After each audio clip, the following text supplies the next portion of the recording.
शिंटू अपना झोला तैयार कर रहा है। आज फिर शहर जा रहे हो? हाँ, जाना तो होगा ही। कल भी गए थे, कुछ हुआ? कोई बात बनी? नहीं, लेकिन उम्मीद है आज कुछ अलग होगा। शांति देवी रसोई से बाहर आती हैं। उनके चेहरे पर चिंता साफ है। बेटा, घर में राशन खत्म हो रहा है, डब्बे खाली पड़े हैं। माँ, मैं पूरी कोशिश कर रहा हूँ माँ, बस एक मौका मिल जाए। अरे कोशिश, इस कोशिश शब्द से अब चिढ़ होने लगी है बेटा। कोशिश से पेट नहीं भरता सिंटू। शिंटू के पास कोई जवाब नहीं है।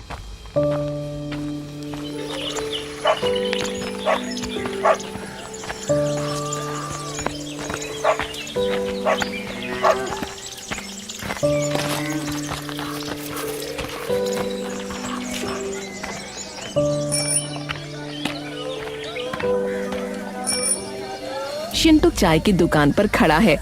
गोपाल चाय की चुस्कियां ले रहा है। और भाई, क्या खबर है? आज फिर शहर की तैयारी है? हाँ यार, एक इंटरव्यू है। अच्छा। अरे वो पिछले वाले का क्या हुआ? वो बड़ी कंपनी वाला, वो दिया था ना तूने? अरे यार, वही जो हमेशा होता है। अनुभव चाहिए, एक्सपीरियंस वो चाहिए बोलकर बाहर का रास्ता दिखा देते हैं। अरे यार, अजीब बात है यार, बिना नौकरी दिए अनुभव कहां से आएगा? क्या ये लोग पागल वागल हैं क्या? अरे शिंटू, अरे यार, इतनी बड़ी बड़ी डिग्रियां लेकर इतनी पढ़ाई करके भी अब तक खाली घूम रहा भाई। अरे गांव के चक्कर ही काटते रहोगे क्या? अरे भाई, चक्कर नहीं काट रहा हूँ यार, काम ढूंढ रहा हूँ यार। क्या बताऊं अब तुम्हें? अरे भाई, पढ़ाई लिखाई अपनी जगह है और पेट तो रोटी मांगता है कि नहीं? काम कर, मेरी दुकान पे बैठ जा, हिसाब किताब देख लेना। 200 रुपए रोज दूंगा, कम से कम खाली तो नहीं रहोगे भाई। भाई, मैं कह रहा हूँ ना कि मैं काम ढूंढ रहा हूँ। भाई, मैं किसी से भीख नहीं मांग रहा। अपनी ये दया अपने ही पास रखो, समझे? अरे भाई, अरे मैं तो तुम्हारे भले के लिए कह रहा हूँ भाई, इतना गुस्सा क्यों हो? तो मैं तो बस मदद ही कर रहा था। सुन रहे गोपाल भाई, आजकल सच सुनना सबको बुरा लगता है। शिंटू बिना कुछ कहे चला जाता है। पीछे से कंचन और उसके दोस्त हंसने लगते हैं। दोपहर, शहर का एक आधुनिक ऑफिस का केबिन शांत है। ऑफिसर फाइलें पलट रहा है। शिंटू उसके सामने वाली कुर्सी के कोने पर घबराया हुआ बैठा है। तो आपकी क्वालिफिकेशन क्या है? सर, मैं ग्रेजुएट हूँ। कंप्यूटर का अच्छा ज्ञान है, एक्सेल और टाइपिंग वगैरह भी जानता हूँ। और पिछला अनुभव? कहाँ काम किया है पहले? सर, अनुभव नहीं है, अभी पढ़ाई पूरी ही की है, लेकिन मैं बहुत जल्द सीख जाऊंगा। आप बस देखो शिंटू, ये कोई ट्रेनिंग सेंटर नहीं है। हमें एक्सपीरियंस बंदा चाहिए जो पहले दिन से काम संभाल सके, समझे? सर, अगर कोई मौका ही नहीं देगा तो अनुभव कहाँ से आएगा? बस एक मौका सर, मैं दिन रात एक कर दूंगा। सॉरी भाई, सॉरी। हमारे पास और भी कैंडिडेट्स हैं जिनके पास 2 साल तक का अनुभव है। आप जा सकते हैं। शिंटू कुछ और कहना चाहता है, लेकिन ऑफिसर पहले ही दूसरी फाइल खोल चुका है।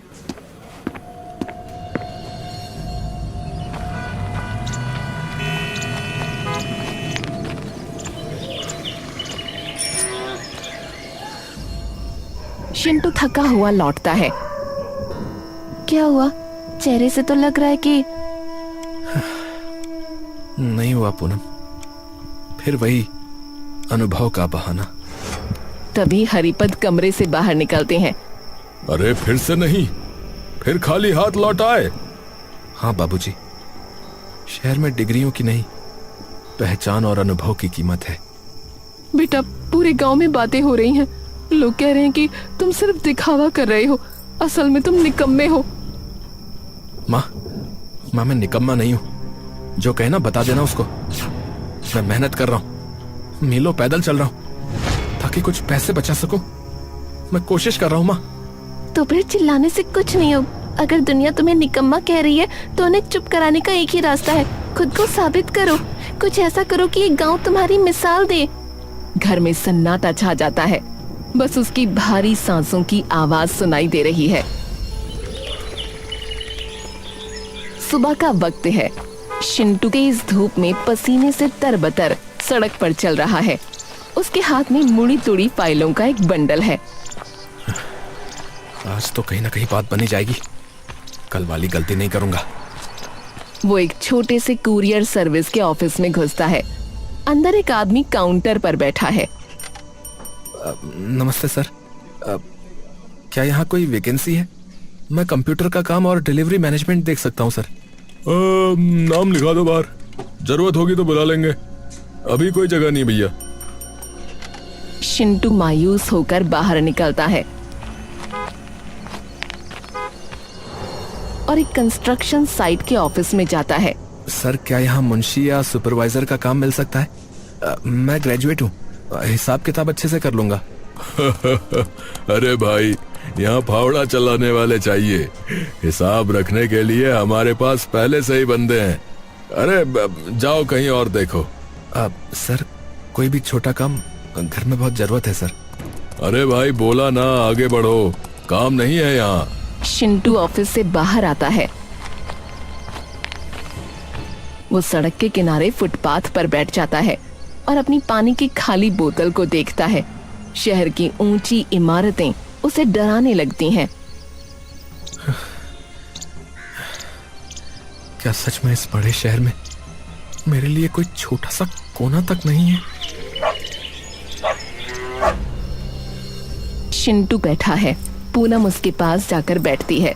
उसके हाथों में एक पुराना सिलाई का कपड़ा है। अगर मैं सिलाई का काम शुरू करूं तो शहर के बुटीक से काम मिल सकता है। सिलाई?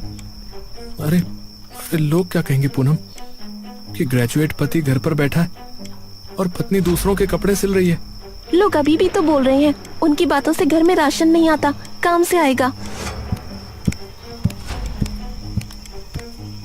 पूनम ठीक कह रही है। शहर की खाक छानने से अच्छा है अपनी मिट्टी में ही कुछ करो। कर्ज लेकर कुछ नया काम क्यों नहीं शुरू करते हो? कर्ज? बापूजी, हमारे पास गिरवी रखने को है ही क्या?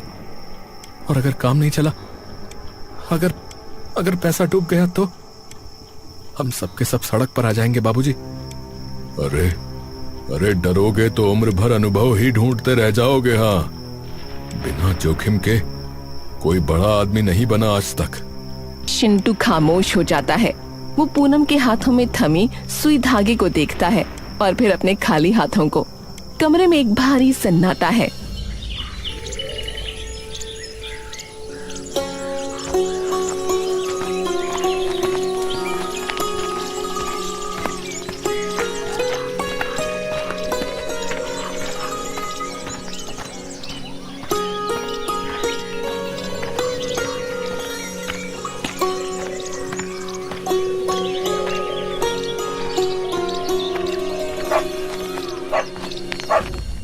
प्रधान जी एक बड़े तख्त पर बैठे हैं। देखो चिंटू, शहर की ठोकरें बहुत खा ली तुमने। अब कुछ अपनी मिट्टी के लिए करो। अपना खुद का बिजनेस स्टार्ट करो, जैसे सिलाई, अगरबत्ती बनाने का काम है, कहीं कोई पैकेजिंग का काम वगैरह वगैरह। सिलाई के काम में फायदा हो सकता है? अरे फायदा सिलाई में नहीं, तुम्हारी नीयत में होता है बेटा। तुम्हारी नीयत में अगर जी तोड़ मेहनत करोगे तो ये छोटा सा बाड़ा तुम्हें शहर की किसी भी नौकरी से ज्यादा इज्जत देगा। बोलो, है हिम्मत? हाँ प्रधान जी, मैं तैयार हूं। अगर मेहनती रास्ता है तो मैं पीछे नहीं हटूंगा। ठीक है, मैं ये काम करूंगा। हाँ, बहुत अच्छे। बस काम की तैयारी करो, बाकी मैं देख लूंगा। गांव का एक पुराना कमरा। चिंटू और गोपाल एक पुराने कमरे की सफाई कर रहे हैं। कमरे में कुछ पुरानी मेजें और धूल भरी जगह है। तभी कंचन वहां से गुजरता है और दरवाजे पर रुककर ताना मारता है। ओहो, तो अब शहर का साहब दर्जी बनेगा है? अब कपड़े वगैरह सियोगे है भाई? अरे वो कहाँ गई वो बड़ी बड़ी डिग्रियां विग्रियां हैं जिनके बारे में बताया करते थे तुम? हैं? हाँ कंचन, क्यों नहीं। डिग्रियां तो दराज में रखी हैं। अब हाथ की काबिलियत आजमा रहा हूं। अपनी मेहनत का मालिक बनूंगा और दूसरों को भी काम दूंगा। और सिर्फ ये अकेला नहीं है, मैं भी इसके साथ हूं। हम मिलकर दिखाएंगे कि सिलाई की मशीन से भी तकदीर बदली जा सकती है।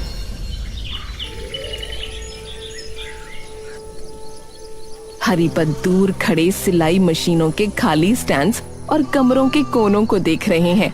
उनके चेहरे पर चिंता की गहरी लकीरें हैं। सिंटू बेटा, सारी जमा पूंजी और लोन का पैसा इन मशीनों और कपड़ों में लग गया है।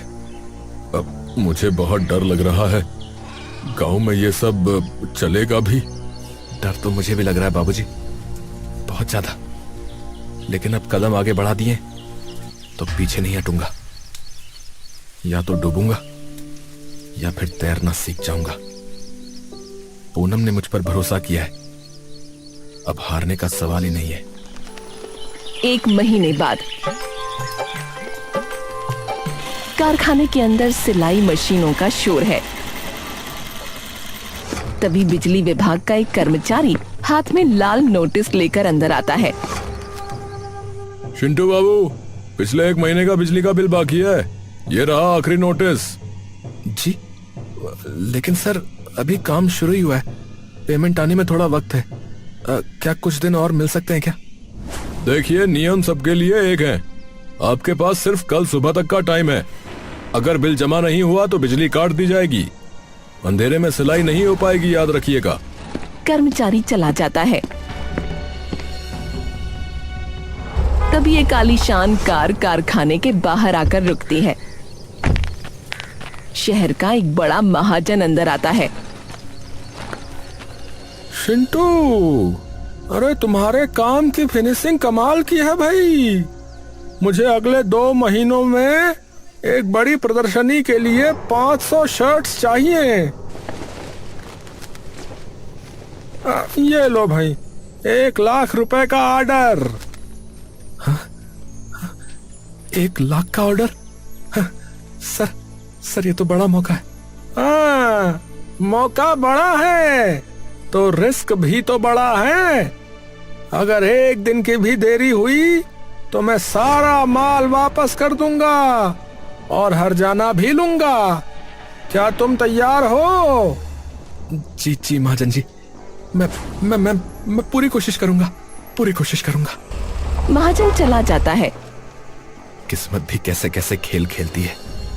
एक तरफ कामयाबी का दरवाजा खुला है और दूसरी तरफ अंधेरा होने वाला है। अगर कल बिजली कट गई तो ये 1 लाख का ऑर्डर मिट्टी में मिल जाएगा। कुछ देर बाद मशीन बंद हो जाती है। बाहर मूसलाधार बारिश हो रही है, बिजली कड़क रही है। कारखाने के अंदर सन्नाटा है। चिंटू टेबल के पास बैठा है। उसके सामने एक सिली हुई कमीज है। किस्मत का भी कैसा खेल है। एक तरफ 1 लाख का बड़ा ऑर्डर मिला है और दूसरी तरफ इस सिलाई मशीन की मोटर ही जल गई। अगर कल सुबह तक ये पहली खेप तैयार नहीं हुई तो महाजन ऑर्डर रद्द कर देगा। ऊपर से ये बिजली विभाग का नोटिस, कल बिल नहीं भरा तो बिजली काट देंगे वो लोग। हरिपत दरवाजे पर खड़े हैं। उनके चेहरे पर लाचारी और डर है। अब बेटा, मुसीबतें अकेले नहीं आती। मशीन खराब है, बिजली कटने वाली है और हाथ में फूटी कौड़ी नहीं है। सब कुछ तो इन कपड़ों के थानों में लगा दिया। अब रात के इस पहर में पैसे कहां से आएंगे कि मैकेनिक को बुलाएं या बिल भरें? तभी पूनम सिर पर पल्लू रखे भीगती हुई तेजी से अंदर आती है। उसके हाथ में एक छोटा सा कपड़े का थैला है। ये लो, इसमें पैसे हैं। इतने हैं कि मैकेनिक भी आ जाएगा और बिजली का बिल भी भर जाएगा। हाँ पूनम, इतने पैसे तुम्हारे पास कहाँ से आए? पिछले कुछ महीनों में छुपकर सिलाई का जो काम मैंने किया था, ये उसी की बचत है। मैंने सोचा था इससे अपनी पसंद का कुछ लूंगी, पर अभी हमारे कारखाने को बचाने की जरूरत ज्यादा है। नहीं पूनम, ये तुम्हारी मेहनत की गाढ़ी कमाई है। मैंने वादा किया था कि मैं घर चलाऊंगा और तुम्हें सुख दूंगा। मैं इन पैसों को हाथ नहीं लगा सकता। ये मेरा तुम्हारा करने का वक्त नहीं है। अगर ये कारखाना तुम्हारा सपना है तो ये मेरा भी भविष्य है। हम अलग अलग नहीं लड़ रहे, एक होकर लड़ रहे हैं। अभी बहस मत करो। सुबह होते ही सबसे पहले बिजली का बिल भरना और फिर मैकेनिक को लेकर आना। हम रात भर हाथ से जो हो सके वो करेंगे, पर हारेंगे नहीं। तुम सही कह रही हो। रात भर हम तैयारी करेंगे और जैसे ही सूरज निकलेगा मैं शहर भागूंगा। बाहर बारिश तेज है, लेकिन अंदर अब एक नई उम्मीद की लौ जल रही है। 2 महीने बाद महाजन का बड़ा आधुनिक ऑफिस शिंटू ऑफिस में दाखिल होता है। वो साफ सुथरे कपड़ों में है और चेहरे पर आत्मविश्वास है। उसके पीछे गोपाल और एक अन्य मजदूर। ऑफिस के कोने में वही ऑफिसर खड़ा है जिसने शिंटू को पहले सॉरी कहकर नौकरी देने से मना कर दिया था। वो हैरान होकर शिंटू को देख रहा है। वादे के अनुसार आपका पूरा ऑर्डर तैयार है। 500 शर्ट्स चेक कर लीजिए। अरे बहुत अच्छे शिंटू, वक्त के पाबंद और काम में सफाई, यही एक सच्चे बिजनेसमैन की पहचान है बेटा। तुम्हारी फिनिशिंग तो शहर के बड़े बड़े ब्रांड्स को टक्कर दे रही है। हाँ। तभी उसकी नजर उस ऑफिसर पर पड़ती है। ऑफिसर नजरें चुराता है।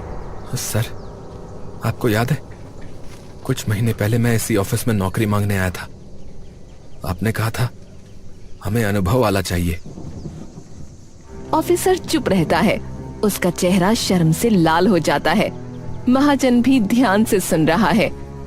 उस दिन आपने मुझे नौकरी नहीं दी क्योंकि मेरे पास अनुभव नहीं था, लेकिन आज मैं यहाँ नौकरी मांगने नहीं बल्कि आपके सबसे बड़े ऑर्डर की डिलीवरी देने आया हूँ। अनुभव नौकरी करने से नहीं बल्कि मुसीबत का सामना करने और खुद पर भरोसा करने से आता है।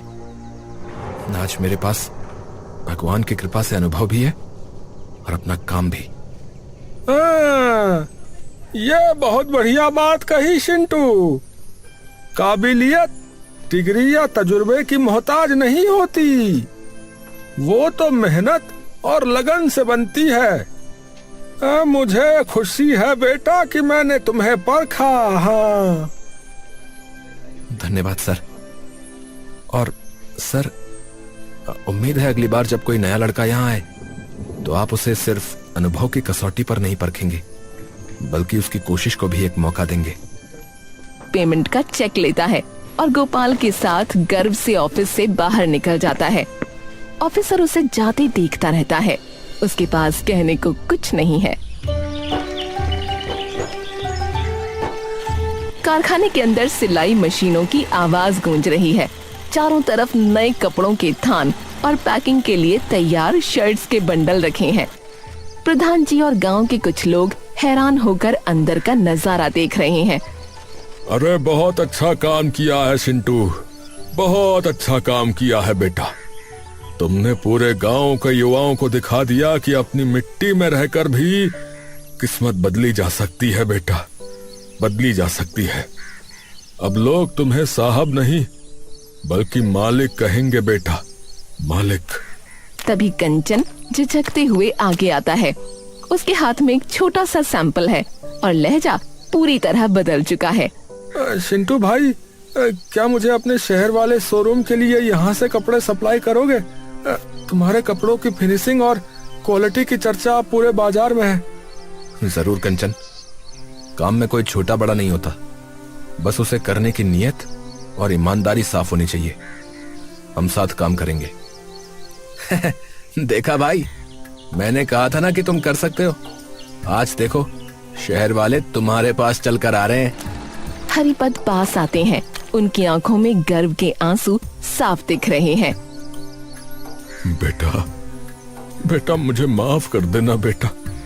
मैंने तुझ पर खामखा शक किया, तुझे निकम्मा समझा, लेकिन आज मुझे सच में तुम पे बहुत गर्व है बेटा।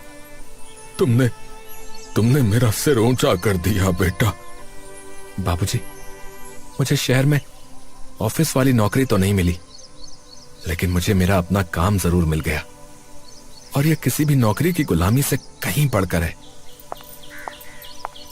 अब कोई तुम्हें बेरोजगार नहीं कहता शीटू। अब तुम 10 लोगों को रोजगार देने वाले एक मालिक हो। और यह सब इसीलिए मुमकिन हुआ पूनम, क्योंकि मैंने खुद पर, अपनी मिट्टी पर और तुम्हारे भरोसे पर यकीन किया।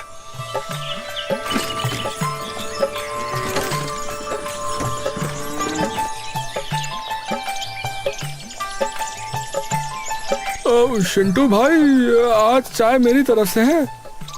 नहीं कंचन, आज मैं सबको चाय पिलाऊंगा। आज मेरे पहले बड़े ऑर्डर का पेमेंट जो आया है। तो अब शहर जाकर इंटरव्यू नहीं दोगे क्या? नहीं, अब शहर के लोग यहां काम मांगने आएंगे। बेरोजगारी की उस आग ने मुझे जलाया नहीं, बल्कि एक नया इंसान बनाया गोपाल भाई। चिंटू चाय का घूंट लेता है और आत्मविश्वास के साथ दूर क्षितिज की ओर देखता है।